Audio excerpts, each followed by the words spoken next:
बिस्मिल्लाहिर्रहमानिर्रहीम। आज का हमारा टॉपिक है एंडोमीट्रियम। एंडोमीट्रियम के अंदर सबसे पहले हम देखेंगे कि एंडोमीट्रियम अल्ट्रासाउंड पर नज़र कैसे आती है, कि सोनोग्राफी बेसिकली एंडोमीट्रियम की कैसी है, किस कंडीशन के अंदर एंडोमीट्रियम की कैसी सोनोग्राफिक अपीयरेंस होगी, किस स्टेज पर कैसी होगी, हम किस तरह से एवेलुएट करेंगे सोनोग्राफिकली पेशेंट की एंडोमीट्रियम को। तो सबसे पहले हमें पता होना चाहिए कि मेंस्ट्रुअल साइकिल की स्टेजेस कैसी होती हैं। जैसा कि हम जानते हैं कि मेंस्ट्रुअल साइकिल की 3 मेन स्टेजेस होती हैं। सबसे पहले मेंस्ट्रुअल फेज़ होती है। मेंस्ट्रुअल फेज़ वो फेज़ होती है जिसके अंदर एंडोमीट्रियम डीजनरेट कर रही होती है। क्योंकि उस वक़्त ना ही उसके लिए एस्ट्रोजन मौजूद होता है और ना ही प्रोजेस्टेरॉन मौजूद होता है। हमें पता है कि एस्ट्रोजन और प्रोजेस्टेरॉन दो मेन हार्मोन्स हैं जो रिस्पॉन्सिबल हैं for the growth and the maintenance of that growth endometrium के हवाले से। तो नेक्स्ट फेज़ जो है, ये फेज़ जो मेंस्ट्रुअल फेज़ है, ये अप्रॉक्सीमेटली 3 से लेके 5 दिनों तक कंटिन्यू करती है एक मेंस्ट्रुअल साइकिल के अंदर। अगर हम एक नॉर्मल मेंस्ट्रुअल साइकिल 28 डेज़ का कंसीडर कर रहे हैं तो हम यूँ समझ लेते हैं कि फ़र्स्ट फेज़ जो है वो 3 से लेके 5 दिनों तक जो है वो फर्स्ट मेंस्ट्रुअल फेज़ है, जिसके अंदर एंडोमीट्रियम डीजनरेट कर रही होगी, अपने साइज़ के अंदर डिक्रीज़ कर रही होगी। दूसरी जो मेन फेज़ है, इसे हम प्रोलिफरेटिव फेज़ कहते हैं। प्रोलिफरेटिव फेज़ के अंदर एंडोमीट्रियम दोबारा से डेवलप होना शुरू होती है। सबसे पहले डीजनरेट हुई होती है, तो उसी डीजनरेटिव एंडोमीट्रियम से दोबारा एंडोमीट्रियम बिल्ट होना स्टार्ट होती है, दोबारा बनना स्टार्ट होती है, अपने आप को दोबारा ग्रो कर रही होती है। इन सिंपल वर्ड्स हम कहते हैं कि एंडोमीट्रियम दोबारा से थिक होना स्टार्ट कर रही है, क्योंकि अब एस्ट्रोजन के लेवल इंक्रीज़ होना शुरू हो गए हैं बॉडी के अंदर। एस्ट्रोजन के लेवल क्यों इंक्रीज़ हो रहे हैं? क्योंकि अब इंटीरियर पिट्यूटरी एफएसएच और एलएच सेक्रीट कर रहा है, इनफ अमाउंट के अंदर सेक्रीट कर रहा है, जिसकी वजह से अनमैच्योर फॉलिकल्स के अंदर मौजूद जो ग्रेनुलोसा और थीका सेल्स होते हैं, उनके साथ की वजह से, उनकी सपोर्ट की वजह से एस्ट्रोजन बन रहा था, और इस एस्ट्रोजन के बनने की वजह से एंडोमीट्रियम थिकन हो रही थी। प्रोलिफरेटिव फेज़ को हम मज़ीद 3 पार्ट्स के अंदर डिवाइड करते हैं। एक को हम बोलते हैं कि अर्ली प्रोलिफरेटिव फेज़ है ये, नेक्स्ट को हम बोलते हैं कि ये मिड प्रोलिफरेटिव फेज़ है, और लास्ट को हम बोलते हैं कि ये लेट प्रोलिफरेटिव फेज़ है। So basically proliferative phase approximately 10 days तक होती है एवरेजली तौर पे, लेकिन हम इसे 9 to 11 डेज़ बोल सकते हैं कि 9 से लेके 11वें दिन तक ये एवरेजली तौर पे ये 10 डेज़ की जो है हमारे पास प्रोलिफरेटिव फेज़ होती है। इन 10 दिनों के अंदर मुसलसल जो है एंडोमीट्रियम क्या हो रही होती है, थिक हो रही होती है। इन 10 दिनों के बाद एक पॉइंट आता है जिस पॉइंट पर ओवुलेशन हो जाती है। जिस पॉइंट पर ओवुलेशन होती है वो हमें पता है मेंस्ट्रुअल साइकिल का 14th डे होता है। इस 14th डे के बाद जो एंडोमीट्रियम की ग्रोथ हो रही होगी, जिसकी वजह से एंडोमीट्रियम दोबारा कंटिन्यू करेगी एक स्टीडी पेस के साथ। सबसे पहले याद रखें, प्रोलिफरेटिव फेज के अंदर इंक्लाइन जो है वो बड़ा रैपिड हो रहा होता है, लेकिन सेक्रेटरी फेज के साथ जाके बड़ा स्टीडी और स्लो इंक्लाइन होता है, स्लो और स्टीडी ग्रोथ होती है एंडोमीट्रियम की।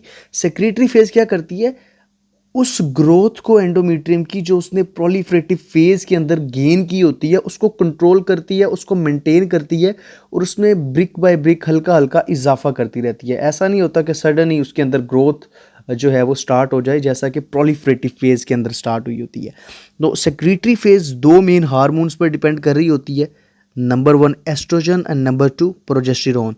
तो जैसे ही ये एस्ट्रोजन और प्रोजेस्टेरॉन के लेवल जो तय करदा अमाउंट से डाउन हो जाएंगे तो हमारे पास अगेन से क्या आ जाएगी, मेंस्ट्रुअल फेज़ आ जाएगी। 14 जो सेक्रेटरी फेज़ है हमारे पास, वो हमारे पास नॉर्मल 28 दिनों के मेंस्ट्रुअल साइकिल के अंदर 14 डेज़ की होती है।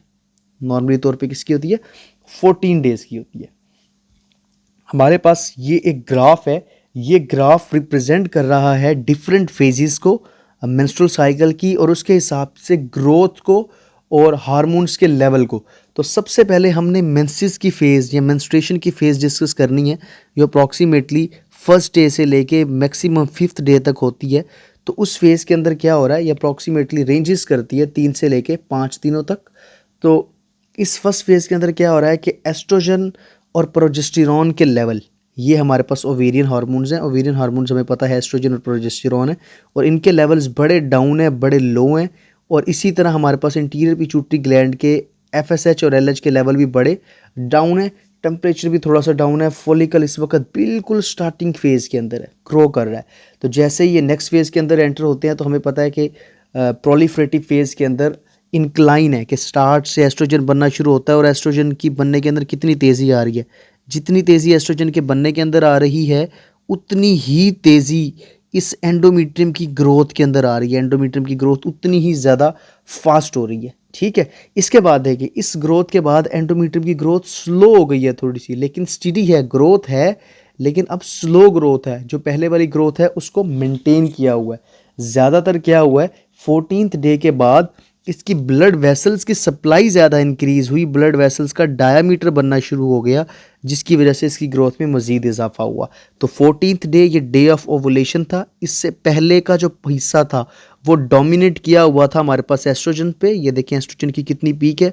और इसके बाद वाला हिस्सा वो डोमिनेट किया हुआ है किसने, प्रोजेस्टेरॉन ने। और ये प्रोजेस्टेरॉन किस वजह से डोमिनेट कर रहा है, इस येलोइश सब्सटेंस की वजह से, स्ट्रक्चर की वजह से, जिसे हम कार्पस ल्यूटियम बोलते हैं।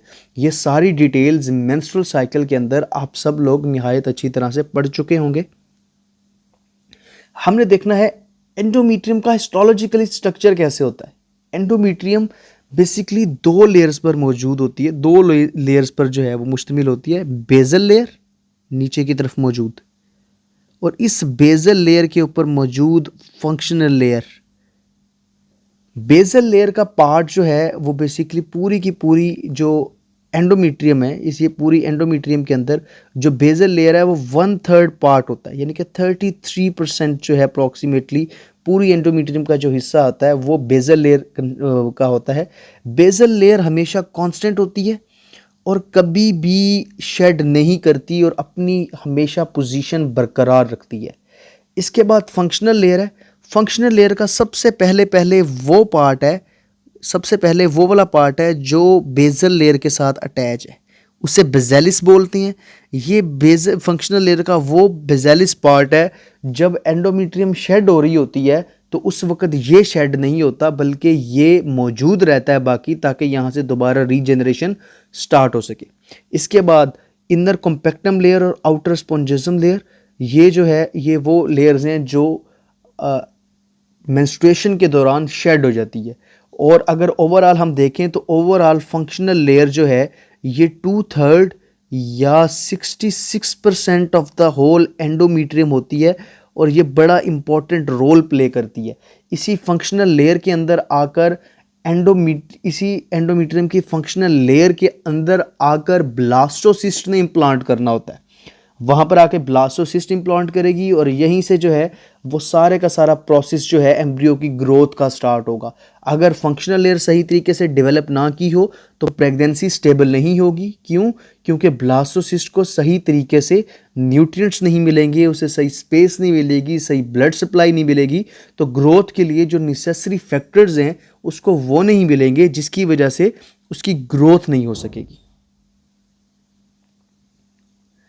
इसके बाद फंक्शनल लेयर, याद रखें फंक्शनल लेयर और बेजल लेयर के दरमियान किसी किस्म का कोई डेफिनेट बॉर्डर नहीं होता जो ये रिप्रेजेंट कर रहा हो कि दोनों जो है वो सेपरेट लेयर है। बस इनके जो सेलुलर जो टिश्यूज़ होते हैं ये इनको डिफ्रेंशिएट कर रहे होते हैं कि नीचे वाली जो लेयर है जो मायोमीट्रियम के बिल्कुल पास है वो बेजल लेयर है, जो ऊपर वाली लेयर है वो कौन सी लेयर है, फंक्शनल लेयर है। तो जब प्रेगनेंसी होती है तो प्रेगनेंसी के अंदर याद रखें एंडोमीट्रियम शेड नहीं करती, बल्कि डेसिडुआ के तौर पे रहती है, और उसके अंदर आकर ब्लास्टोसिस्ट की इम्प्लांटेशन होती है, जिसे आप सोनोग्राफी के ऊपर गेस्टेशनल सैक बोलते हैं। और उस गेस्टेशनल सैक की इम्प्लांटेशन होती है और वो गेस्टेशनल सैक वहाँ पे परमानेंटली क्या करता है, ग्रो करता है, जो एक फीटस के अंदर डेवलप हो जाता है। तो एंडोमीट्रियम अल्ट्रासाउंड पर कैसी नज़र आती है? तो एंडोमीट्रियम अल्ट्रासाउंड के ऊपर सबसे बाहर वाली लेयर अल्ट्रासाउंड पर एंडोमीट्रियम की एक्ोजेनिक नज़र आती है, और इसे क्या बोलते हैं हम, बेजल लेयर। इसे हम क्या बोलते हैं, बेजल लेयर। एक चीज़ यहाँ याद रखने की है कि एंडोमीट्रियम हर फेज़ के अंदर, एंडोमीट्रियम हर फेज़ के अंदर डिफरेंट नज़र आएगी, क्योंकि हर फेज़ के अंदर उसकी ग्रोथ डिफरेंट हो रही है। कभी वो बिल्कुल जो है शेडिंग के लेवल के ऊपर है, कभी उसकी ग्रोथ अभी स्टार्ट हो रही है, फिर एक ग्रोथ उसकी पीक पे पॉइंट के ऊपर पहुंच के स्टेबलाइज होती है। तो हर फेज़ के अंदर एंडोमेट्रियम डिफरेंट तरीके से विजुअलाइज होगी। तो एंडोमेट्रियम की जो इनर लेयर होती है वो हाइपोइक्विक लेयर होती है बिल्कुल, ठीक है, उसे कॉम्पैक्टम बोलते हैं। स्पॉन्जोसम बिल्कुल वहाँ होती है जहाँ पे एंडोमेट्रियम की कैविटी बनती है, यानी कि एंडोमेट्रियम आपस में एक दूसरे के साथ कनेक्ट करती है। फॉर एग्जांपल ये हमारे पास बेजल लेयर है, इस बेजल लेयर के ऊपर ये फंक्शनल लेयर है, ये राइट दी वॉल की है और ये लेफ्ट वॉल की है। तो ये भी बेजल लेयर है और ये उसके ऊपर फंक्शनल लेयर है। तो ये दोनों जो पार्ट्स होते हैं लास्ट वाले, सबसे आखिर वाले स्पॉन्जोसम के पार्ट, ये जब दोनों में आपस में कंबाइन होते हैं, ये वाला पार्ट और ये वाला पार्ट, यानी दोनों के दरमियान डिस्टेंस नहीं होगा, ये कैविटी बिल्कुल साथ साथ बनी हुई नजर आएगी। तो ये दोनों मिलके ब्राइटर अपीयरेंस शो करते हैं, एक्वोजेनिक अपीयरेंस शो करते हैं। अगर मैं यहाँ पर यूट्रस बनाऊँ एक सैजिटल स्ट्रक्चर, तो इसके अंदर ये अगर यूट्रस है तो ये दरमियान वाले जो हिस्से आपस के अंदर मिले हुए होंगे, कंबाइन होंगे, ये ब्राइटर साइड शो करेंगे, यूट्रस की ब्राइटनेस शो करेंगे, एक्वोजेनिक एक कैविटी लाइन शो करेंगे, जिसके अंदर कभी कभी फ्लूइड भी हो सकता है। वो फ्लूइड किस चीज़ का हो सकता है? वो फ्लूइड मेंस्ट्रुएशन की वजह से हो सकता है। तो अभी अगली स्लाइड के अंदर हम डिटेल के अंदर देखते हैं कि अल्ट्रासाउंड के ऊपर ये लेयर्स कैसी नज़र आती हैं। तो सबसे पहले ऊपर की तरफ हमारे पास एक एनिमेटेड इमेज है। इस एनिमेटेड इमेज के अंदर आपको ये सेंटर के अंदर ये ग्रीन लाइन नज़र आ रही है, ये वाली जो ग्रीन लाइन आपको नज़र आ रही है, ये कैविटी लाइन है। ये वो लाइन है जहाँ पर दो जो है फंक्शनल लेयर के जो लास्ट वाले पार्ट हैं वो आपस में क्या हुए हैं? कंबाइन हुए हैं। तो ये वाला हिस्से को हम क्या बोलते हैं? एंडोमेट्रियम की कैविटी, जहाँ पे ये दोनों आपस में कंबाइन हो रहे हैं। और ये कैसी नज़र आती है? हमें ब्राइट नज़र आती है, बिल्कुल ब्राइट। यहाँ पे आप इस इमेज के अंदर देख लें, ये सेंटर के अंदर ये जो ब्राइट एरिया नज़र आ रहा है वाइट वाइट, तो ये क्या है? एंडोमेट्रियम की कैविटी लाइन है, जहाँ पे दो वॉल्स की एंडोमेट्रियम आपस में क्या हो रही है? बिल्कुल कंबाइन हो रही हैं। जिस तरह एक इन्वेलप की जो दो साइड्स होती हैं वो आपस के अंदर कंबाइन होकर उसको थिक बनाया होता है। उसके बाद ये येलोइश जो कलर है एनिमेटेड इमेज के अंदर, ये वाला हमारे पास फंक्शनल लेयर है, जो डेवलप्ड फंक्शन लेयर है। तो इसी तरह इस इमेज के अंदर देख लें, ये जो हाइपोइक्विक एरिया नज़र आ रहा है यहाँ से लेके यहाँ तक, ठीक है, तो ये क्या सारा हाइपोइक्विक है, तो इसे फंक्शनल लेयर बोलते हैं। ये एंडोमेट्रियम है कि फंक्शनल लेयर है। और उसके बाहर की तरफ ये जो हमारे पास दोबारा एक्वोजेनिक एरिया नज़र आ रहा है, ये हमारे पास क्या है? बिल्कुल छोटी सी पत्ती सी बेजल लेयर है, बारीक सी क्या है? बेजल लेयर है। इसी तरह इस इमेज के अंदर हम देखें तो ये सेंटर के अंदर ये पिंकिश ये जो कैविटी लाइन है, और ये येलोइश जो है ये क्या है हमारे पास? ये फंक्शनल लेयर है। और उसके बाहर की तरफ पिंक के अंदर दोबारा ये क्या है? ये बेजल लेयर है जो हमारे पास ब्राइट नज़र आ रही है। याद रखें, एंडोमेट्रियम की ब्राइटनेस और एंडोमेट्रियम की जो ओवरऑल अपीयरेंस होती है ये डिपेंड करती है डिफरेंट फेजेस के ऊपर, ठीक है। तो नेक्स्ट हम देखते हैं, ये दोबारा एक इमेज के अंदर एंडोमेट्रियम है। इस एंडोमेट्रियम के अंदर गेस्टेशनल सैक जो है वो इम्प्लांटेड हुआ है विद इन द एंडोमेट्रियम, या हम कह रहे हैं कि ब्लास्टोसिस्ट जो है वो इम्प्लांटेड हुई है। तो ये आप देखें कि ये जो रेड वाली जो है ये स्ट्रैटम फंक्शनैलिस है, फंक्शनल लेयर है सेंटर के अंदर, बिल्कुल कैविटी लाइन जो है वो ख़त्म हुई है। तो ये जितनी भी हमारे पास नज़र आ रही है ये सारी की सारी ये फंक्शनल लेयर है, ये सारी की सारी फंक्शनल लेयर है। इसके बाद ये ब्राइट वाली जो लेयर नज़र आ रही है, ये वाली हमारे पास लेयर क्या है? ये बेजल लेयर है। ये वाली ये हमारे पास ब्राइट ये बेजल लेयर है। इस बेजल लेयर के बाहर की तरफ ये हाइपोइक्विक सी लाइन नज़र आ रही है, बिल्कुल बारीक सी ये वाली हाइपोइक्विक सी लाइन नज़र आ रही है, ब्लैक डार्क। इसे हम सब एंडोमेट्रियल हालो बोलते हैं, इसे हम सब एंडोमेट्रियल हालो बोलते हैं। ये बेसिकली मायोमेट्रियम का पार्ट है।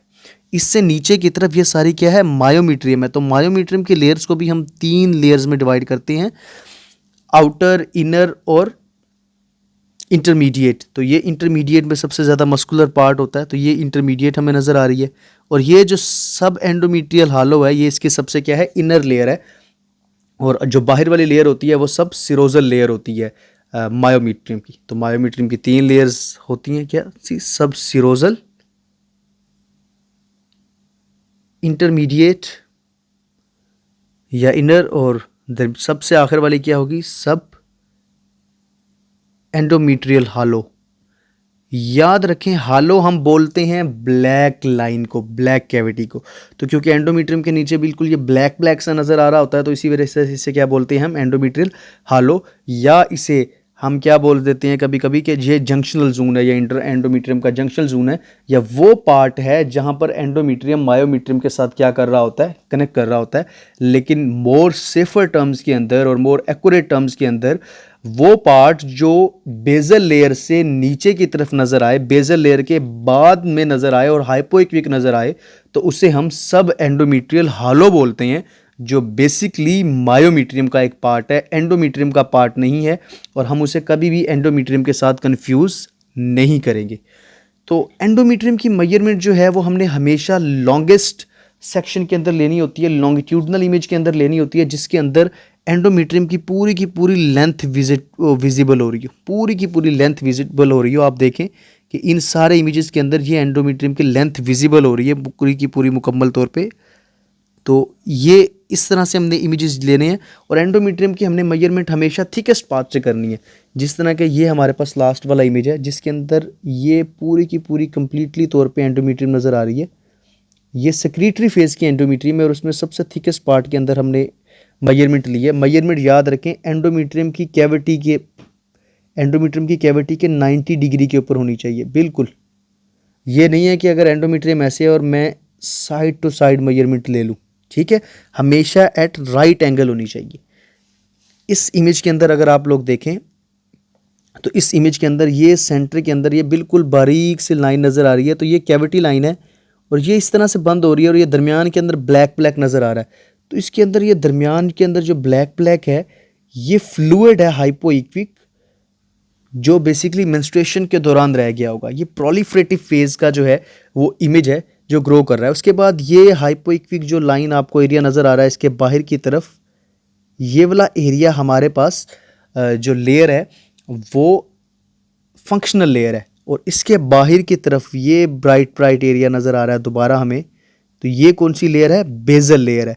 तो हमें लेयर्स का डिफ्रेंशिएट करना आना चाहिए। और देखें, हमने एक बॉर्डर से दूसरे बॉर्डर तक एंडोमीट्रियम मेजर किया, यानी कि अगर हमने एंडोमीट्रियम मेजर करनी है, और एंडोमीट्रियम है मेरे पास इस तरीके से, और ये राइट साइड की और लेफ्ट साइड की एंडोमीट्रियम है, तो एक पार्ट से लेके दूसरे पार्ट तक हम एंडोमीट्रियम मेजर करेंगे, यानी कि एक साइड की बेजल लेयर से लेके दूसरे साइड की बेजल लेयर तक इंक्लूड करेंगे।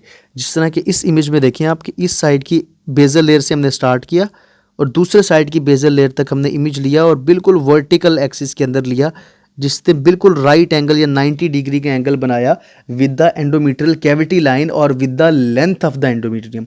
हमेशा हमने एंडोमीट्रियम का डायामीटर मालूम करना होता है, और एंडोमीट्रियम का डायामीटर हर फेज के अंदर डिफरेंट होगा। मेंस्ट्रुअल फेज के अंदर वो डिफरेंट डायामीटर होगा, प्रोलिफरेटिव फेज के अंदर वो डिफरेंट होगा, वो सेक्रेटरी फेज के अंदर डिफरेंट होगा। तो आए हम डिटेल के अंदर जो है वो डिस्कस करते हैं एंडोमीट्रियम के डायमीटर्स को एक दफ़ा दोबारा से। इसमें ट्रांसवेजाइनल याद रखें, एंडोमीट्रियम की मेजरमेंट सबसे बेस्ट ट्रांसवेजाइनल अल्ट्रासाउंड पर आएगी। ट्रांसवेजाइनल अल्ट्रासाउंड पर एंडोमीट्रियम की मेजरमेंट सबसे बेस्ट इस वजह से आएगी क्योंकि ट्रांसवेजाइनल अल्ट्रासाउंड के अंदर रेजोल्यूशन सबसे हाई होती है, तो हम उसकी लेयर्स को डिफरेंशिएटेबल देख सकते हैं बड़ी इजीली और बड़े अच्छे तरीके से। इस वजह से हमें कहते हैं कि हमें सबसे बेस्ट यहाँ पे नज़र आता है।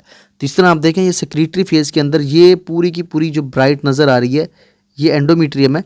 सेक्रेटरी फेज के अंदर डिफरेंशिएटेबल नहीं होती है एंडोमीट्रियम, और उसके नीचे की तरफ ये हाइपोइक्विक एरिया नज़र आ रहा है। ठीक है, तो ये क्या है हमारे पास, ये हाइपोइक्विक एरिया, ये वाला, ये सब एंडोमीट्रियल हालो है।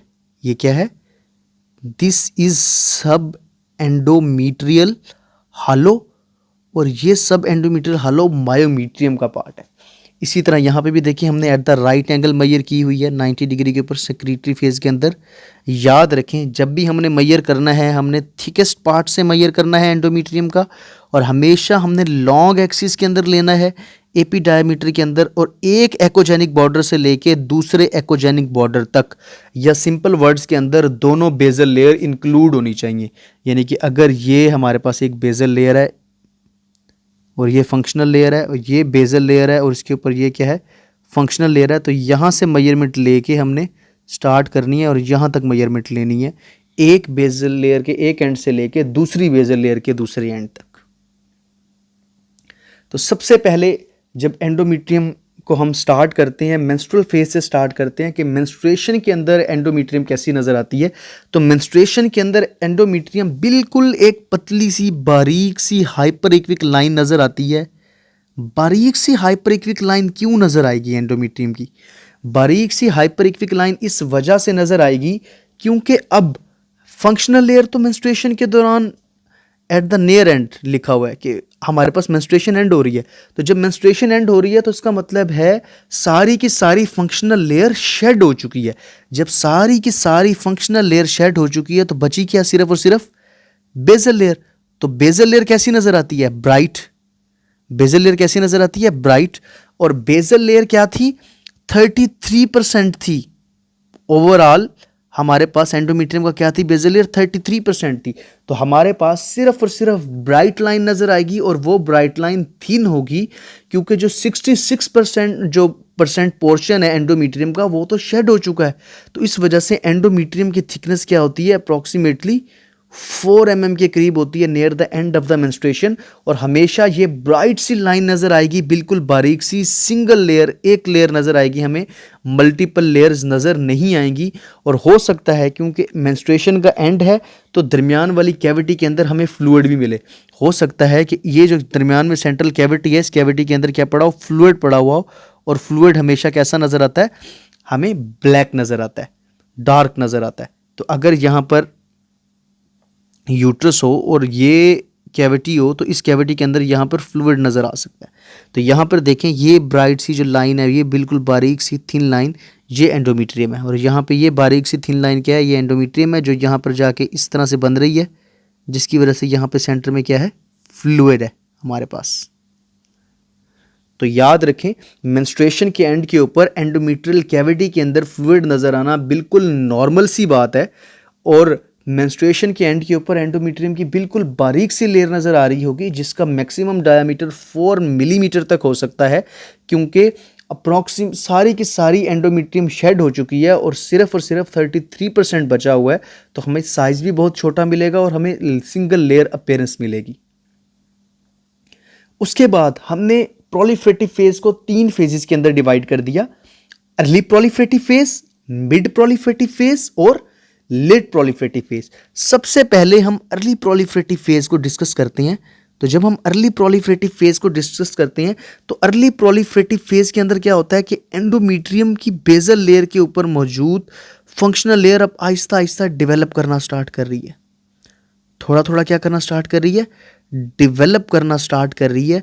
ये डेवलप करना स्टार्ट कर रही है तो इसकी वजह से क्या हुआ, हमारे पास 8 mm डायामीटर हो गया उसका डायमीटर आहिस्ता आहिस्ता एक्सटेंड होना शुरू हो गया। और फंक्शनल लेयर सबसे पहले क्या होगी? हाइपोइक्विक बनेगी। क्यों हाइपोइक्विक बनेगी? क्योंकि अभी वो ग्रो कर रही है, अभी वो ग्रोइंग फेज के अंदर है। याद रखें, कोई भी चीज़ हाइपर इक्विक तब नज़र आती है जब उसके अंदर मौजूद इंटरफेसेस ज़्यादा हों या रिफ्लेक्शन ज़्यादा हो। क्या हो? इंटरफेसेस ज़्यादा हो या रिफ्लेक्शन ज़्यादा हो। याद रखें आप, हमें बेसिक फिजिक्स का पता है अल्ट्रासाउंड की कि अल्ट्रासाउंड बीम रिफ्लेक्शन करती है due to acoustic impedance. Acoustic impedance का मतलब ये है कि डिफरेंट मटेरियल्स के अंदर स्पीड ऑफ साउंड डिफरेंट है। तो अगर फ्लूइड के अंदर से, फॉर एग्जांपल, ये सारा स्ट्रक्चर क्या है? फ्लूइड है और ये नीचे की तरफ थोड़ा सा सॉलिड है। तो फ्लूइड के अंदर स्पीड ऑफ साउंड चेंज है और सॉलिड के अंदर चेंज है। तो जब एक चेंज स्पीड ऑफ साउंड से ट्रैवल करती है, फ्लूइड से सॉलिड की तरफ ट्रैवल करती है, तो ये क्या हो जाती है? साउंड वेव यहाँ से रिफ्लेक्ट हो जाती है मैक्सिमम, जब उसकी स्पीड चेंज होती है। तो याद रखें, जिस जगह के ऊपर ब्लड वेसल्स ज़्यादा हों, इस तरह बहुत ज़्यादा टार्चुअस ब्लड वेसल्स हों, ठीक है, या बहुत ज़्यादा ब्लड वेसल्स हों, तो जब वहाँ पे साउंड वेव आएंगी तो एक दफ़ा ब्लड वेसल की वॉल थोड़ी सी हार्ड होगी और उसके अंदर मौजूद ब्लड सॉफ्ट होगा, फ्लूइड होगा।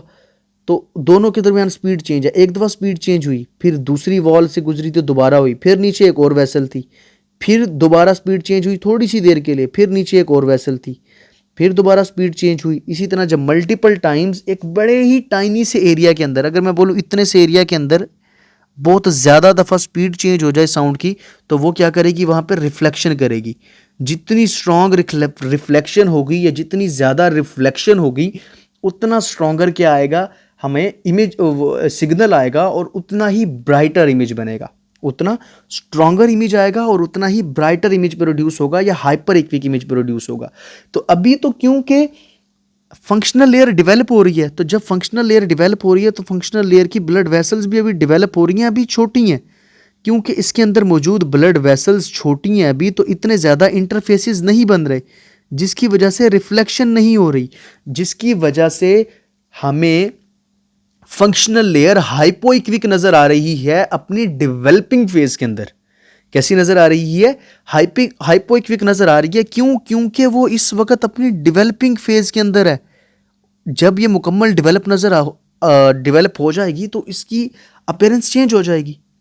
ठीक है, इसके बाद हम यूँ बोलेंगे कि डेवलपमेंट की वजह से जो है हमें अर्ली प्रोलिफरेटिव फेज के अंदर जो फंक्शनल लेयर है वो हाइपोइक्विक नज़र आ रही है।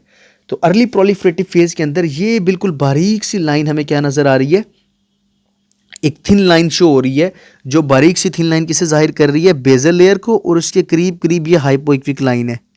ठीक है, बिल्कुल जो अभी डेवलप होना स्टार्ट हो रही है। याद रखें, अर्ली प्रोलिफरेटिव फेज के अंदर अप्रॉक्सीमेटली आपको वैसी ही अपीयरेंस मिलती है जैसी मेंस्ट्रुअल फेज के अंदर मिलती है, बस एंडोमेट्रियम की थिकनेस ज़्यादा हुई होती है। इवन एक्वोजेनिक जो एरिया होता है वो भी थोड़ा सा ज़्यादा थिकन नज़र आ रहा होता है, और क्योंकि उसकी जो बाउंड्री होती है, उसकी जो बाउंड्री लाइन होती है एक्वोजेनिक एरिया की विद फंक्शनल लेयर, वो थोड़ी सी डिस्क्रिएट हो जाती है, डिफ्यूज हो जाती है, हेजी हो जाती है। यहाँ पर आप देखें कि ये ब्राइटर पार्ट है एंडोमेट्रियम का, और इसके करीब वाला ये हेजी पार्ट के साथ साथ जब मैंने लाइन नहीं लगाई थी तो आप देख सकते थे कि यहाँ पे कि इसका बॉर्डर बिल्कुल क्लियर बॉर्डर नहीं बना हुआ। ठीक है, जिस तरह से लास्ट अगर हम इमेज देखें पिछले उसके अंदर, तो यहाँ पे बिल्कुल क्लियर बॉर्डर बना हुआ नज़र आ रहा था आपको कि ये एंडोमेट्रियम ब्राइट है, तो ये बिल्कुल क्लियरली डिफ्रेंशिएटेड है। ठीक है, जबकि इस वाले इमेज के अंदर, नेक्स्ट इमेजेस के अंदर, ये कैविटी जो है वो बिल्कुल भी ब्राइट नहीं है।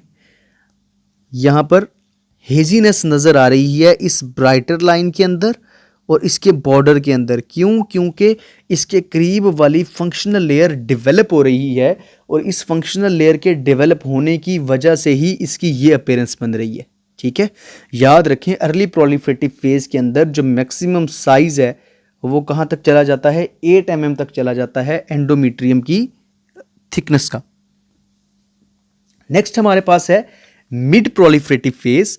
जब भी हम मिड प्रोलिफरेटिव फेज को डिस्कस करेंगे तो मिड प्रोलिफरेटिव फेज के अंदर वही एंडोमेट्रियम ग्रो कर रही होगी, लेकिन उसकी ग्रोथ अब थोड़ी सी ज़्यादा हो जाएगी। उसकी ग्रोथ थोड़ी सी क्या हो जाएगी, ज़्यादा हो जाएगी। तो मिड प्रोलिफरेटिव फेज के अंदर भी क्या होगा कि एंडोमेट्रियम आहिस्ता आहिस्ता थिक होना स्टार्ट हो रही है, और उसके थिकनेस के साथ साथ क्या है कि हमारे पास फंक्शनल लेयर अभी भी हाइपोइक्विक है। हाइपोइक्विक है क्यों? क्योंकि वो अभी भी डेवलप हो रही है। ये देखें, ये दरमियान के अंदर ये वाली लेयर बिल्कुल क्या है, ये बेजल लेयर है, और उसके साइड वाली ये क्या है, ये फंक्शनल लेयर है। अब देखें कि अब दोनों लेयर्स के दरमियान में जो है वो डिफरेंस बनना शुरू हो गया। इजी डिफरेंशिएशन होना अल्ट्रासाउंड के ऊपर हमें स्टार्ट हो गई है बेजल लेयर की और फंक्शनल लेयर की। तो जब इजी डिफरेंशिएशन स्टार्ट हो जाए तो आप समझ जाएं कि ये प्रोलिफरेटिव फेज का मिडल पार्ट आ गया है। ठीक, कौन सा पार्ट आ गया, मिडल पार्ट आ गया। याद रखें, प्रोलिफरेटिव फेज के अंदर सबसे जो बेस्ट अपीयरेंस होती है वो 3 लाइन अपीयरेंस होती है। ठीक है, 3 लाइन या 5 लाइन अपीयरेंस होती है। 5 लाइन अपीयरेंस जो है जब हम मायोमेट्रियम उसको साथ स्टडी करेंगे तो तब हम देखेंगे, तो सबसे बेस्ट अपीयरेंस होती है कि हमें एक्वोजेनिक, हाइपोइक्विक और एक्वोजेनिक का जो है वो पूरा क्लियर कंट्रास्ट इमेज एक नज़र आ जाए, तो वो हमें लेट प्रोलिफरेटिव फेज के अंदर नज़र आता है। उससे पहले मिड प्रोलिफरेटिव फेज के अंदर अभी क्योंकि डेवलपमेंट हो रही होती है फंक्शनल लेयर की, तो हमें हमेशा फंक्शनल लेयर कैसी नज़र आएगी, हाइपोइक्विक ही नज़र आएगी। ठीक है, और दरमियान वाला जो इंटरफेस होगा वो बेजल लेयर का, वो कैसा नज़र आता है, हमेशा से एक्वोजेनिक। तो हमारे पास लेट प्रोलिफरेटिव फेज है या प्री ओवुलेटरी फेज भी बोलते हैं इसे। इस वजह से बोलते हैं प्री ओवुलेटरी फेज क्योंकि ये ओवुलेशन से थोड़ी सी पहले की है। इस फेज के अंदर 8 mm से बढ़ के डायमीटर मैक्सिमम कहाँ तक चला जाता है, 12 mm तक चला जाता है। और इसके अंदर मल्टी लेयर्ड अपीयरेंस जो है वो शो होती है। मल्टी लेयर्ड अपीयरेंस कैसे शो होती है हमारे पास, इसमें देखें आप, सबसे सेंटर के अंदर बिल्कुल ब्राइट कलर की हमें क्या नज़र आ गई, बेजल लेयर। उसके बाद यहाँ से लेके यहाँ तक हमारे पास जो एरिया नज़र आया ये हमारे पास फंक्शनल लेयर है जो हाइपोइक्विक है, जो अभी भी मैं बोल रहा हूँ कि डेवलप हो रही है क्योंकि प्रोलिफरेटिव का मतलब ही डेवलपमेंट है। पूरी की पूरी प्रोलिफरेटिव फेज के अंदर फंक्शनल लेयर ने डेवलप होना है। और जब तक फंक्शनल लेयर डेवलप होती रहेगी, जब तक फंक्शनल लेयर हमें हाइपोइक्विक नज़र आएगी, जब तक फंक्शनल लेयर डेवलप होती रहेगी जब तक हाइपोइक्विक नज़र आएगी।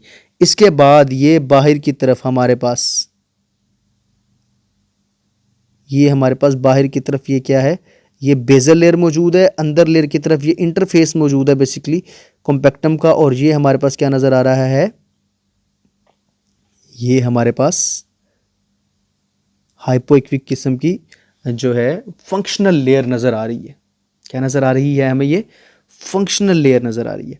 इसी तरह यहाँ सेंटर के अंदर दोबारा हमारे पास जो पार्ट है हमारे पास फंक्शनल लेयर का, कि जो स्पॉन्जोजम का पार्ट है वो ब्राइट, ये दोनों जो जहाँ पे हमारे पास मिल रही हैं एंडोमेट्रियम के टिश्यूज़, वो वाला ब्राइट इंटरफेस नज़र आ रहा है।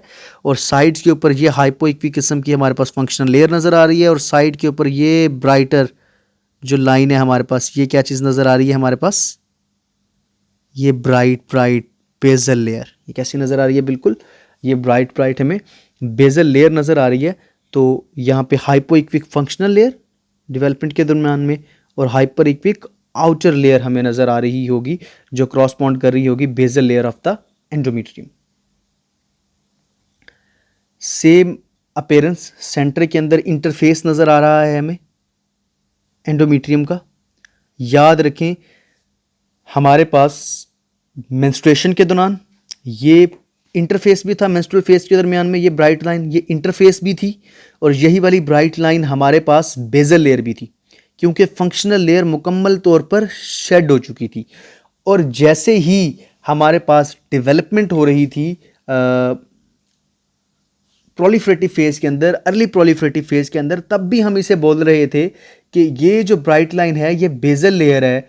तो क्योंकि इंटरफेस के वक्त, क्योंकि ये एक्चुअली में है इंटरफेस, लेकिन उस वक्त फंक्शनल लेयर इतनी डेवलप ही नहीं हुई होती कि हम कोई डिफ्रेंशिएट कर सकें, तो हम उसको बेजल लेयर ही कंसीडर कर रहे होते हैं।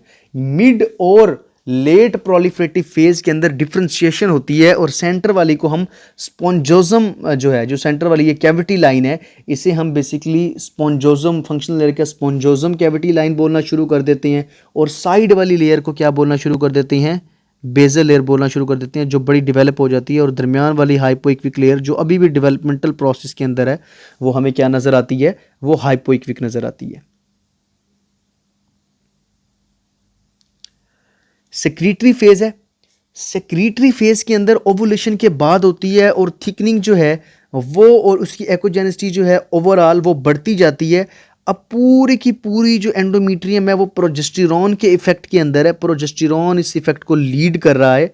आफ्टर द ओवुलेशन जो एंडोमेट्रियम की ग्रोथ है उसकी ज़्यादा रिस्पॉन्सिबिलिटी प्रोजेस्टेरॉन के ऊपर बनती है। हालांकि प्रीडोमिनेंटली कंट्रोल करता है उसे एस्ट्रोजन, लेकिन आफ्टर द ओवुलेशन ये सारी की सारी रिस्पॉन्सिबिलिटी प्रोजेस्टेरॉन के ऊपर आ जाती है। तो प्रोजेस्टेरॉन इसको कंट्रोल करता है और उसका साइज़ 12 से बढ़कर 15 से 16 mm तक चला जाता है। याद रखें 12 उसका साइज़ हुआ था 14th डे से पहले पहले, और 14th डे से लेके 28th डे तक उसका साइज़ 12 mm से कितना हुआ है, 16 mm तक हुआ है। तो इसका मतलब ये हुआ कि अब साइज़ जो है वो बड़ी स्लोली इंक्रीज़ हो रहा है। अब साइज़ क्या है, वो बहुत स्लो इंक्रीज़ हो रहा है और पूरी की पूरी फंक्शनल लेयर एडिमेटस बन जाती है और आइसोइक्विक बन जाती है टू द बेजल लेयर के। यानी कि इन अदर वर्ड्स हम ये बोलेंगे कि जो कैविटी लाइन है, अभी भी हमें ये हल्की की ब्राइट नज़र आ रही है कैविटी लाइन, ठीक है, जो अब हम ये बोलेंगे कि फंक्शनल लेयर इतनी डेवलप हो गई है कि फंक्शनल लेयर के इतने इंटरफेसेस बन गए हैं अंदर ही, इतनी ब्लड वेसल्स हो गई हैं उसके, कि उसने भी बिल्कुल ब्राइट नज़र आना शुरू कर दिया है। और उसके अंदर और हम बेजल लेयर के अंदर किसी किस्म का कोई फ़र्क नहीं कर सकते। तो ये बिल्कुल एक ब्राइट सी हमें लाइन यहाँ पे नज़र आ रही है, ये पूरी की पूरी ये स्ट्रक्चर है, इसे हम एंडोमेट्रियम बोलते हैं कलेक्टिवली तौर पे। इसके अंदर बेजल लेयर भी इंक्लूड है, ये फंक्शनल लेयर भी इंक्लूड है, इसके अंदर कैविटी भी इंक्लूड है। तो ये बिल्कुल आइसो इक्विक हो गई है बेजल लेयर और फंक्शनल लेयर एक दूसरे के। लेकिन इसके गिर्द अभी भी ये हाइपो इक्विक किस्म का सब एंडोमेट्रियल हालो अभी भी देखा जा सकता है। ठीक है, सब एंडोमेट्रियल हालो ये अभी भी देखा जा सकता है। याद रखें, पोस्ट मीनोपॉजल वुमेन जो है उसकी जो एंडोमेट्रियम होगी वो लेस देन 5 mm होगी, अगर हार्मोनल रिप्लेसमेंट थेरापी पर नहीं होगी। अगर हार्मोनल रिप्लेसमेंट थेरापी पर हुई तो पोस्ट मीनोपॉजल वीमेन की जो एंडोमेट्रियम का डायामीटर है वो लेस देन 8 mm होता है। अगर पोस्ट मीनोपॉजल वुमेन हो और उसका डायामीटर 8 mm से ज़्यादा हो तो इसका मतलब ये है कि या तो उस फीमेल के अंदर कोई कैंसरस प्रोसेस चल रहा है, हो सकता है एंडोमेट्रियल कार्सिनोमा हो, या एंडोमेट्रियल हाइपरप्लेजिया हो सकता है, एंडोमेट्रियल हाइपरट्रॉफी हो सकती है, एंडोमेट्रियम की इन्फ्लेमेशन हो सकती है। तो इस तरह के कोई भी डिजीज प्रोसेस हो सकती हैं जिसके अंदर एंडोमेट्रियम का साइज इंक्रीज हो जाए या बढ़ जाए। ये हमारे पास दोबारा से एक सेक्रीटरी फेज के अंदर एंडोमेट्रियम मौजूद है जिसके अंदर इंक्रीज एकोजेनिसिटी हो गई है एंडोमेट्रियम की। सेंट्रल कैविटी लाइन अभी भी आपको बड़ी ब्राइटर सी नज़र आ सकती है क्योंकि यहाँ पे दो इंटरफेसेस आपस में मिल रहे हैं, कंबाइन हो रहे हैं, इस वजह से ब्राइटर है। बाकी बेजल लेयर और फंक्शनल लेयर में हम कोई डिफ्रेंशिएट नहीं कर सकते। क्यों? क्योंकि फंक्शनल लेयर इस वक्त फुली डेवलप हो चुकी है और उसके अंदर मौजूद स्पाइरल आर्टरीज की ग्रोथ जो है वो क्या हो चुकी है, वो ज़्यादा से ज़्यादा हो चुकी है, जिसकी वजह से मल्टीपल इंटरफेसेस बन चुके हैं, जिसकी वजह से मल्टीपल इंटरफेसेस बन चुके हैं with in the functional layer, जिसकी वजह से फंक्शनल लेयर क्या नज़र आना शुरू हो गई है, हमें ब्राइट नज़र आना शुरू हो गई है। और उसके ब्राइट नज़र आने की वजह से हम बेजल लेयर और फंक्शनल लेयर को ज़्यादा डिफ्रेंशिएट नहीं कर पा रहे। ये हमारे पास जो है वो एंडोमेट्रियम की कुछ जो है वो ड्यूरिंग द लेयर्स एग्जांपल है। जिस तरह के ये जो है हमारे पास एंडोमेट्रियम है ड्यूरिंग द मेंस्ट्रुएशन, ये ब्राइट लाइन जो है हमारे पास ये कैविटी लाइन है एंडोमेट्रियम की। इसके अंदर ये जो ब्लैक कलर का है ये फ्लूइड पड़ा हुआ है हमारे पास, हो सकता है मेंस्ट्रुअल फ्लूइड हो। इसी तरह ये छोटी सी कैल्सिफिकेशन या कोई एक्ोजेनिक सा एरिया पड़ा हुआ है, ये ब्लड क्लॉट भी हो सकता है एंडोमेट्रियम का। ठीक है, या हो सकता है कि अगर ये अबॉर्शन के बाद की इमेज हो तो हो सकता है कि ये आरपीओसीज रिटेन्ड प्रोडक्ट ऑफ कंसेप्शन भी हो सकती हैं, किसी किस्म का फीटल कोई पार्ट भी हो सकता है। इसी तरह ये हमारे पास कैविटी लाइन है दोबारा, और इस कैविटी लाइन के करीब हेजीनेस आप देखें थोड़ी सी तो वो नज़र आ रही है। तो ये हमारे पास प्रोलिफरेटिव फेज़ का अर्ली जो है वो पार्ट है, और ये प्रोलिफरेटिव फेज़ का हमारे पास लेट पार्ट है जिसके अंदर ये हमारे पास बेजल लेयर नज़र आ रही है। इसके बाद ये वाला हिस्सा जो है ये क्या है, सेक्रीट जो है फंक्शनल लेयर है, और ये सेंटर के अंदर हमारे पास एंडोमेट्रियम की कैविटी लाइन नज़र आ रही है, और ये सारे का सारा अल्ट्रासाउंड का यूट्रस का मार्कर है बस। और ये हमारे पास लास्ट इमेज जिसके अंदर बिल्कुल एक जैसी नज़र आ रही है फंक्शनल लेयर और बेजल लेयर, ये सेक्रीटरी फेज़ है, और इसके दरमियान के अंदर ब्राइट सी लाइन जो है ये ल्यूमन है ऑफ द एंडोमेट्रियम। ठीक है, सेम इमेज हमारे पास बड़ी बारीक सी एंडोमेट्रियम हमारे पास इसमें नज़र आ रही है जो कि फॉरन मेंस्ट्रुएशन के बाद की इमेज है। और इस तरह से ये सेंटर के अंदर हमें ब्राइट लाइन कैविटी नज़र आ रही है, ये साइड के ऊपर हमारे पास ब्राइट कलर की जो है ये नज़र आ रही है, ये बेजल लेयर नज़र आ रही है हमें, और इस बेजल लेयर के बाद ये दरमियान में हाइपो इक्विक किस्म की क्या नज़र आ रही है, हमें फंक्शनल लेयर नज़र आ रही है। ठीक है, होपफुली आप लोगों को ये लेक्चर समझ आया होगा। अगर आप लोगों की कोई क्वेश्चंस हैं तो मुझे कमेंट्स के अंदर ज़रूर बताइएगा। अपना ख्याल रखिएगा। अल्लाह हाफिज़।